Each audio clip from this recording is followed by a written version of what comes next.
पैसा और परिवार, दिल को छू लेने वाली कहानी। रमेश का एक छोटा सा परिवार था जिसमें एक खूबसूरत पत्नी और दो प्यारे बच्चे थे। उसकी पत्नी और बच्चे हर हाल में खुश थे, लेकिन रमेश उन्हें जिंदगी के सारे ऐशो आराम देना चाहता था और इसके लिए वह प्रतिदिन 16 घंटे से भी अधिक काम किया करता था।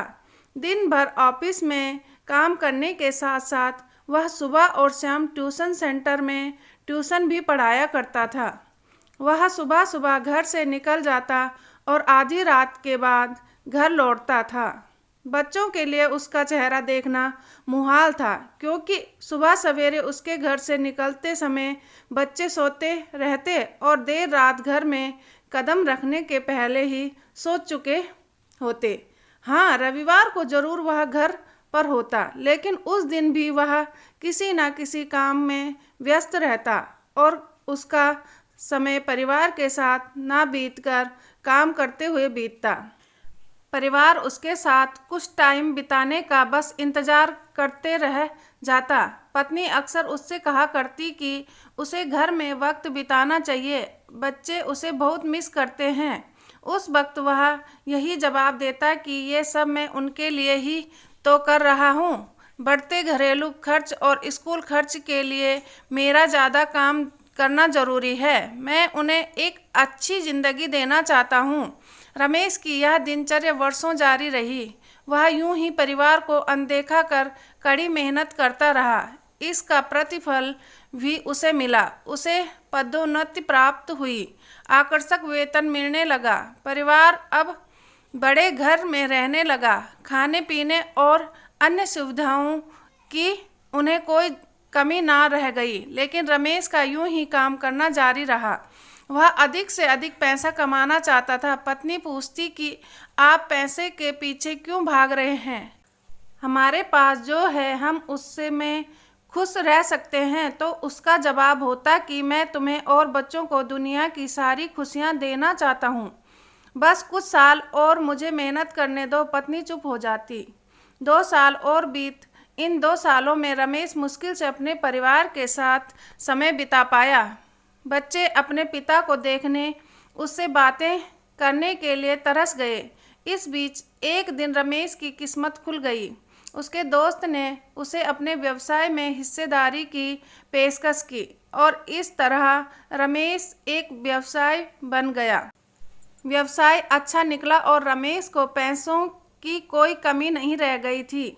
उसका परिवार अब शहर के सबसे अमीर परिवारों में से एक था। उसके पास सभी सुख सुविधाएं और विलासिता थी, लेकिन अपने बच्चों से मिलने का समय उसके पास अब भी नहीं था। अब तो वह मुश्किल से घर पर रह पाता। उसका अधिकांश समय घर से दूर बिजनेस टूर में बीतता। साल गुजरने के साथ उसके बच्चे बड़े हो गए। अब वे किशोर अवस्था में पहुंच गए थे। रमेश ने भी इन सालों में इतना पैसा कमा लिया था कि उसकी अगली 5 पीढ़ियां शानदार जीवन जी सकती थी। एक दिन रमेश के परिवार ने छुट्टी बिताने समुद्र तट स्थित अपने घर जाने की योजना बनाई। बेटी ने उसे पूछा, पापा क्या आप एक दिन हमारे साथ बिताएंगे? रमेश ने जवाब दिया, हाँ जरूर, कल तुम लोग जाओ, मैं कुछ काम निपटा कर 2 दिन में वहाँ पहुँचता हूँ। उसके बाद वह मेरा पूरा समय तुम लोगों का है। पूरा परिवार बहुत खुश हो गया। वे समुद्र तट स्थित अपने घर पर चले गए। 2 दिन बाद रमेश वहां पहुंचा, लेकिन उस दिन उसके साथ समय बिताने वाला कोई नहीं था। दुर्भाग्य से वे सभी उस दिन सुबह आई सुनामी में बह गए थे। रमेश अपनी पत्नी और बच्चों को कभी नहीं देख सकता था। करोड़ों की संपत्ति होने के बाद भी वह उनके साथ एक पल नहीं खरीद सकता। वह पछताने लगा।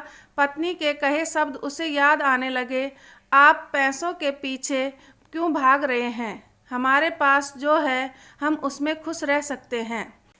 इस कहानी से सीख, पैसा सब कुछ नहीं खरीद सकता, इसलिए पैसों के लिए अपने परिवार को महत्व देना कम मत करें। पैसा खो देने के बाद फिर से कमाया जा सकता है, लेकिन अपनों को खो देने के बाद दोबारा वापस नहीं कमाया जा सकता है। आशा करती हूँ आज की कहानी अच्छी लगी होगी। अच्छी लगी तो लाइक करें, अपने दोस्तों के साथ शेयर करें, मेरे चैनल को सब्सक्राइब करें। कमेंट में अपनी राय ज़रूर दें, इस कहानी से क्या सीख मिली है। वीडियो देखने के लिए बहुत बहुत धन्यवाद।